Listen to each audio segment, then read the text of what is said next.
ಮಠ ನಡೆಸೋದಾಗೋದಿಲ್ಲ, ನಿಮ್ಗೆ ಊಟನ ಹಾಕೋದಿಲ್ಲ, ನೀವು ನಡ್ರಿ ಅಂತ. ಮತ್ತೊಂದಿಷ್ಟು ಮಂದಿ ಕರೆದು ಒಂದಿಷ್ಟು ಪಾತ್ರೆ ಪಗಡೆ ಎಲ್ಲ ಇದ್ವು, ಅದನ್ನ ಒಂದಿಷ್ಟು ಮಂದಿ ಕೊಟ್ಟರು, ನಡ್ರಿ ನೀವು ಅಂತ ಕೇಳಿ ಕಳ್ಸಿದ್ರು. ಇನ್ನೊಂದಿಷ್ಟು ಹಣ ಇತ್ತು, ಆ ಹಣನ ಒಂದಿಷ್ಟು ಶಿಷ್ಯಂದ್ರಿಗೆ ಕಳಿಸಿದ್ರು, ಎಲ್ಲಾ ಕೊಟ್ರು, ನಡ್ರಿಪ್ಪ ನೀವು ಹೋಗ್ರಿ. ಇವ ಗುರುಗಳಿಗೆ ಹೆದರಿ ಪಕ್ಕದಾಗ ನಿಂತಿದ್ದ, ಇವನ್ ನೋಡೇ ಇಲ್ಲ, ಇದ್ದದ್ದೆಲ್ಲ ದಾನ ಮಾಡಿ ಕೊಟ್ಟರು. ಕೊನೆಗೆ ಪಕ್ಕದಲ್ಲಿ ದೂರದಲ್ಲಿ ನಿಂತಿದ್ದ ಇವ ಅಳೋದು ಕೇಳಿಸ್ತು. ಕೊನೆಗೆ ಯಾರ ದುಃಖಿಸಿ ಅಳ್ತಾರಲ್ಲ, ಯಾರ ಅವರು ಕರೀರಿ ಅಂತ ಹೇಳಿ ತನ್ನ ಸಹಚರನನ್ನು ಕಳಿಸಿದ್ರು. ಕರ್ಕೊಂಡು ಬರ್ತಾರ. ಲೇ ಪೆದ್ದ, ಹಿಂಗ ಸುಮ್ಮನ ನಿಂತಿಯಲ್ಲೇ, ಇದ್ದದ್ದು ಅಷ್ಟು ಅವ್ರು ಶಾಣ್ಯರಿದ್ರೆ ಅವ್ರಿಗೆ ಕೊಟ್ಟು ಕಳಿಸಿದೆ, ಪೆದ್ದ ಇದ್ದಂಗಿದ್ದಿ, ನಿನಗರ ಚಲೋದ್ ಕೊಟ್ಟು ಕಳಿಸ್ತಿದ್ದೆ, ಒಂದಿಷ್ಟು ಬೆಳ್ಳಿ ಬಂಗಾರ ಹೆಂಗಾರ ಮಾಡಿ ತಿನ್ಕೊಂಡು ಉಣ್ಕೊಂಡು ಇರ್ತಿದ್ದಿ, ಬಾಳ ನಿಯತ್ತಿನಿಂದ ಇರ್ತಿದ್ದಿ, ಆದ್ರೆ ನಿನಗೆ ವಿದ್ಯೆನ ಹತ್ಲಿಲ್ಲ. ಹೆಂಗಲಿ ನೀನು ಅಲ್ಲಿ ವಾರಿಗೆ ಹೋಗಿ ನಿಂತ್ಕೊಂಡ್ಬಿಟ್ಟಿ, ನನಗೆ ಕಾಣ್ಲಿಲ್ಲ, ನಿನಗೇನು ಕೊಡ್ಲಿ, ನನ್ನ ಏನೈತಿ ನನ್ನ ಹತ್ರ ಕೊಡಾಕ? ನಿನಗ ಏನು ಇಲ್ಲ, ಎಲ್ಲಾ ಕೊಟ್ಟನಿ, ನಿನಗೆ ಕೊಡಕ್ ಏನೂ ಇಲ್ಲ. ಆ ಆಶ್ರಮಕ್ಕ ಭಾರವಾದ ವಸ್ತುಗಳನ್ನ ತರಾಕ ಮತ್ತು ಕಳ್ಸಾಕ ಒಂದು ಕತ್ತಿ ಇತ್ರಿ. ಅದ ಒಂದೇ ಕತ್ತಿ ಉಳೋದ್ ನೋಡಪ್ಪ ನನ್ನ ಹತ್ರ, ನಿನಗೆ ಕೊಡಾಕ. ಇದ್ದು ಬದದ್ದೆಲ್ಲ ಕೊಟ್ಟು ಕಳಿಸ್ತೀನಿ, ಅದು ಒಂದು ಕತ್ತಿ ಉಳತಿ, ಆ ಕತ್ತಿ ನಿನಗೆ ಕೊಡ್ತೀನಿ ಅಂತ. ಆದ್ರೆ ಅವ್ರ ಗುರುಗಳ ಬಗ್ಗೆ ಬಹಳ ನಂಬಿಕೆ ಇತ್ತು. ಗುರುಗಳು ಏನು ಕೊಡ್ತಾರ ಅದನ್ನ ಬಹಳ ನಂಬಿಕೆ ವಿಶ್ವಾಸದಿಂದ ಸ್ವೀಕರಿಸೋ ಸ್ವಭಾವ ಆ ಶಿಷ್ಯಂದಾಗಿತ್ತು. ಅದಕ್ಕೆ ಅವ ಏನ್ ಮಾಡಿದ, ಅದನ್ನ ಬಹಳ ಪ್ರೀತಿಯಿಂದ ಸ್ವೀಕರಿಸಿದ. ನೀವೇನ್ ಕೊಟ್ಟರು ಸ್ವೀಕರಿಸ್ತೇನೆ. ಕತ್ತಿ ಕೊಟ್ಟರು ತಗೊಂಡ, ಕತ್ತಿ ಹೊಡ್ಕೊಂಡು ಮುಂದೆ ಕತ್ತಿ ಹೊಡ್ಕೊಂಡು ಹೊಂಟ, ಎಳ್ಕೊಂಡು ಹೊಂಟ, ಹಿಂದಿಂದ ಕತ್ತಿ ಹೊಡ್.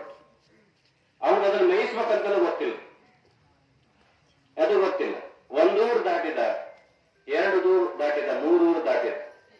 ಹಿಂಗ ದಾಟ್ಗಿಂತ ಹೋಗ 4 ಕತ್ರಿ ದಾಟಿದ. 4 ಕತ್ರಿ ದಾಟತ್ಗಿನ ಅಲ್ಲಿ ಭೂತಪ್ಪನ ದೇವಸ್ಥಾನ ಬರ್ತೈತಿ ನೋಡ್ರಿ, ಅಲ್ಲಿ ಕಟ್ಟಿ ಸತ್ತ ಬಿಡುತ್ತೆ. ಗುರುಗಳು ಬಹಳ ನನಗೆ ವಿಶ್ವಾಸ ಇಟ್ಟು ಪ್ರೀತಿಯಿಂದ ಈ ಕತ್ತಿ ಕೊಟ್ಟಿದ್ರು, ಇದು ಸತ್ ಬಿಡ್ತು, ಅಯ್ಯೋ ದೇವ್ರು ಏನ್ ಮಾಡೋದಂತೇಳಿ ಹಣಿ ಬಡ್ಕೊಂಡು ಅಳಕತ್ತಿದ. ಕತ್ತಿ ಸತ್ತು ಬಿಡುತ್ತೆ. ಅದಕ್ಕೆ ಆ ಕತ್ತಿ ತಗೊಂಡ, ಗುರುಗಳು ಕೊಟ್ಟಿದ್ದನ್ನ ಹಂಗ ಒಗಿಬಾರದು ತಡಿ ಅಂತೇಳಿ ಅಲ್ಲೇ 4 ಕತ್ರಿ ಆ ಭೂತಪ್ಪನ ದೇವಸ್ಥಾನ ಐತಲ್ಲ, ಅಲ್ಲಿ ಬರೋಬ್ಬರಿ ಭಕ್ತ ಬಗದು ಅದಕ್ಕೊಂದು ಸಮಾಧಿ ಮಾಡಿದ. ಇದನ್ನ ಹಂಗ ಬಿಡಬಾರ್ದು, ಗುರುಗಳು ಕೊಟ್ಟಿದ್ದು ಹಂಗ ಬಿಡಬಾರ್ದು, ನನಗ ಬಹಳ ಪ್ರೀತಿಯಿಂದ ಕೊಟ್ಟಿದ್ರು, ಕಾಣಿಕೆ ಕೊಟ್ಟಾರ, ಇದಕ್ಕೆ ನಾನು ಪೂಜೆ ಮಾಡೋಣ ಅಂತೇಳಿ ಅಲ್ಲೇ ಒಂದಿಷ್ಟು ಹೂವಿನ ಗಿಡ ಹೂವು ಹರ್ಕೊಂಬಂದ. ಅಲ್ಲೇ ಒಂದಿಷ್ಟು ಉದ್ದಿನ ಕಡ್ಡಿ ಇದ್ದು ಅದನ್ನ ಪೂಜೆ ಮಾಡಿದ್ರು. ಅಲ್ಲೇ ಹಿಂಗ ಹೊಂಟಿದ್ರು ಯಾರೋ ಒಂದಿಷ್ಟು ಮಂದಿ ಬೈಕ್ ಮೇಲೆ ಗಂಡ ಹೆಂಡತಿ ಹೊಂಟಿದ್ರು, ಜೊತೆಗೆ ಮಗ ಇತ್ತು. ಮಗ ಬೈಕ್ ಹೊಡೆಯಕತ್ತಿದ್ದ, ಹಿಂದೆ ಗಂಡ ಹೆಂಡತಿ ಕೂತಿದ್ರು. ಆ ಮಗಂದು ಕೆಲಸ ಆಗ್ಬೇಕಾಗಿತ್ತು, ನೌಕರಿ ಆಗ್ಬೇಕಾಗಿತ್ತು. ಆ ಮಗಂದು ನೌಕರಿ ಆಗ್ಬೇಕಾಗಿತ್ತು. ಅವ್ರೆಲ್ಲೋ ದೂರ ಹೊಂಟಿದ್ರು, ಅವ್ರದ್ದು ಬೈಕ್ ಅಲ್ಲೇ ಕೆಟ್ಟ ಬಿಡುತ್ತೆ. ಆ ಜಾಗದಾಗ ಕತ್ತಿ ಸತ್ತು ಸಮಾಧಿ ಮಾಡಿ ಪೂಜೆ ಮಾಡಕತ್ತಿದ್ದಲ್ಲ, ಅದೇ ಜಾಗದೊಳಗೆ ಅವ್ರ ಬೈಕ್ ಕೆಡುತ್ತೆ. ತಡಿ, ಇಲ್ಲಿ ಯಾರ ಪೂಜೆ ಮಾಡಕತ್ತಾರ, ಸ್ವಾಮಿಗಳು ಕಣ್ಣಂಗ್ ಕಾಣ್ತಾರ, ಹೋಗೋಣ ಕೇಳೋಣ ಅಂತೇಳಿ ಅಲ್ಲಿಗೆ ಬಂದ.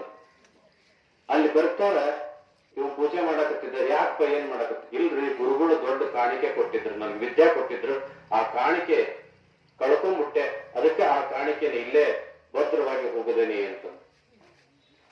ಹೌದಾ, ನಿಮ್ ಗುರುಗಳು ಅಷ್ಟು ದೊಡ್ಡವ್ರಿ, ಬಹಳ ದೊಡ್ಡವ್ರಿ, ಏನ್ ಬೇಡಿಕಂತಿದ್ದೆ ಅದು ಹಾಕಿತ್ತು.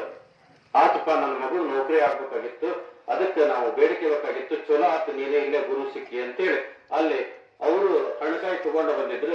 ಅಲ್ಲೇ ಅದಕ್ಕೆ ಒಡೆದ್ರು, ಪೂಜೆ ಮಾಡಿದ್ರು, ಪೂಜೆ ಸಲ್ಲಿಸಿದ್ರು, ಹೋಗಿ 1 ತಿಂಗಳಾಗ್ಲಿಲ್ರಿ, ನೌಕರಿ ಆತವ್ರು. ವಾಪಸ್ ಬಂದ್ರು. 1 ತಿಂಗಳಾಗಿತ್ತು. ಇವ್ರು ಹುಡುಕ್ಯಾಡ್ತಾರ, ಇವನ್ ಅಲ್ಲೇ ಪೂಜೆ ಮಾಡ್ಕೊಂತ ಅಲ್ಲೇ ಇದ್ದ. ಕರೆದ್ರು, ಬಾಯಿಲ್ ತಮ್ಮ ಗುರುಗಳು ಅಂತೇಳಿ ಅಡ್ಡ ಬಿದ್ರು. 3 ಜನ ಅಡ್ಡ ಬಿದ್ದು, ನೋಡ್ರಿ ನಮ್ಗೆ ಒಳ್ಳೇದಾಗೈತಿ, ನಾವು ನೌಕರಿ ಕೇಳ್ಬೇಕಂತೇಳಿ ಬೇರೆ ಕಡೆ ಹೊಂಟಿದ್ವಿ, ನಿಮ್ ನೋಡಿ ನೌಕರಿ ಆಯ್ತು, ಇದಕ್ಕೊಂದು ನಾವು ಒಂದು ಇದನ್ನು ಕಟ್ಟಿ ಬಿಡ್ಬೇಕಂತ ಮಾಡೇವಿ, ಸ್ಮಾರಕ ಟೈಪ್ ಕಟ್ಬೇಕಂತ ಮಾಡೀವಪ್ಪ, ಅದಕ್ಕೆ ಬಂದೇವಿ, ತಗೋ ಈ ದುಡ್ಡು ಇಷ್ಟು ತಗೋ, ಈ ಸ್ಮಾರಕ ರೆಡಿ ಮಾಡ್ರಿ. ಅಲ್ಲಿ ಸ್ಮಾರಕ ರೆಡಿನ ಆತ. ಕೊನೆಗೆ ಇದನ್ನ ಹಲವಾರು ಜನಕ್ಕೆ ಹೇಳಿದ್ರು ಅವರು. ಹಿಂಗ ಅನ್ಕೊಂಡವ್ರೆಲ್ಲ ಬೇಡ್ಕೊಂಡವ್ರೆಲ್ಲ ಅಲ್ಲಿ ಬರಾಕತ್ತಿದ್ರು. ಬೇಡ್ಕೊಂಡಿದ್ದೆಲ್ಲ ಅವ್ರಿಗೆ ಕೈ ಬಿಡಕತ್ತು. ದೊಡ್ಡ ಮಠನ ಆತ್ರಿ, ದೊಡ್ಡ ಮಠನ ಆತು. ಅವಾಗ ಗುರುಗಳು ಹಿಂಗ ತಿರುಗಾಡಕ್ಕಿಂತ ತೀರ್ಥಯಾತ್ರೆ ಮುಗಿಸಿ ಆ ಊರು ಸಮೀಪ ಬಂದು ಬೇರೆ ಒಂದು ಊರಾಗ ಈಗ ನಿಮ್ ಪಕ್ಕದ ಊರು ಕರಗುದ್ರಿ ಹತ್ರ ಬಂದಾರ ಸ್ವಾಮಿಗಳು. ಅವರು ಮೊದ್ಲಿಗೆ 3 ಸ್ವಾಮಿಗಳು ಇವ್ರು ವಿದ್ಯೆ ಕಲ್ಸಿದ್ರು, ಅವ್ರು ಬಂದಿದ್ರು. ಅವ್ರು ಬಂದಾಗ ಕರಗುದ್ರಿ ಹತ್ರ ಬಂದ್ರು. ಅಲ್ಲಿ ಯಾಕಿರ್ತೀರಿ, ದೊಡ್ಡ ಮಠನ ಐತಿ ಅಲ್ಲಿ ನಿಟಗಿನ ಕೊಪ್ಪದಾಗ, ಅಲ್ಲಿ ದೊಡ್ಡ ಮಠ ಐತಿ, ಅಲ್ಲಿ ಹೋಗ್ರಿ. ಇಲ್ಲಿ ಹಿಂಗ ನಾ ಹೇಳಿದ್ನಲ್ಲ ನಾಲ್ಕರ್ಕತ್ರಿ ಮುಂದ್ ಹಂಗ ದೊಡ್ಡ ಮಠನ ಐತಿ, ಅಲ್ಲಿ ಹೋಗ್ರಿ ಅಂತ. ಅವಾಗ ಸ್ವಾಮಿಗಳು ತಡಿ ಹಂಗಾರ ಯಾರದಾರ ಸ್ವಾಮಿಗಳು ಅಂತ ಹೇಳಿ ಇವ್ರು ನೋಡೋಣ ಅಂತೇಳಿ ಅವ್ರ ಗುರುಗಳು ಕಲ್ಸಿದ ಗುರುಗಳು ಬರ್ತಾರ. ಬಂದು ನೋಡ್ತಾರೆ ಯಾರು ಇರ್ಬೋದು, ಏನಿದು ಇಂಥ ಮಠ, ಇಲ್ಲಿ ಈ ಜಾಗದಾಗ ಏನು ಇದ್ದಿದ್ದಿಲ್ಲ, ಎಂತ ದೊಡ್ಡ ಮಠ ಆಗೈತಲ್ಲ ಅಂತ ಹೇಳಿ ನೋಡ್ತಾರೆ. ಅವಾಗ ಅಯ್ಯಪ್ಪ ಇಂಥ ಭವ್ಯ ಮಠ ನಾನ್ ನೋಡಿದ್ದೇ ಇಲ್ಲ, ಇಲ್ಲಿ ಬಂದಿತ್ತು ಅಂತೇಳಿ ಒಳಗೆ ಬರ್ತಾರ. ಒಳಗೆ ಬಂದ ಮೇಲೆ ಇವರು ಸ್ವಾಮಿಗಳು ಒಳಗ ಅನುಷ್ಠಾನಕ್ಕೆ ಕುಂತಿದ್ರು. ಯಾರ ಪುಟ